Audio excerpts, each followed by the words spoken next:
घासायला काही काम नाही, नुसती फोन लावी ती. हॅलो, काय ग मम्मी? मी वय माझ्या सासूच्या डोक्यावर बसले.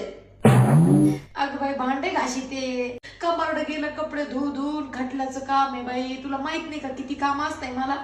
हा मग जाव तिचे 2 शेंबडे काढते, मगाचे कपडे बदलीत, अख्खा दिवस मातीत लोळत ते छटाक भरते बारकर आणि नुसतं कपडे बदलीत आणि धुवायला हायच मी मोल करीन. मग कपडे धुवून उठले बाई आणि एवढे भांडे ठेवले भर. ती स्वयंपाक करीती ना म्हणून हटकून भांडे मी घासायला हायच मोकळी.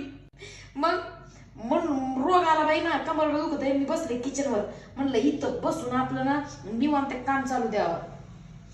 हा म्हातारी बाई गेली बाजारला, गेली ती म्हणून तर एवढं जोरात बोलत आहे. नाही तर मला तर बाई भेगी बल्ली करून ठेवले ग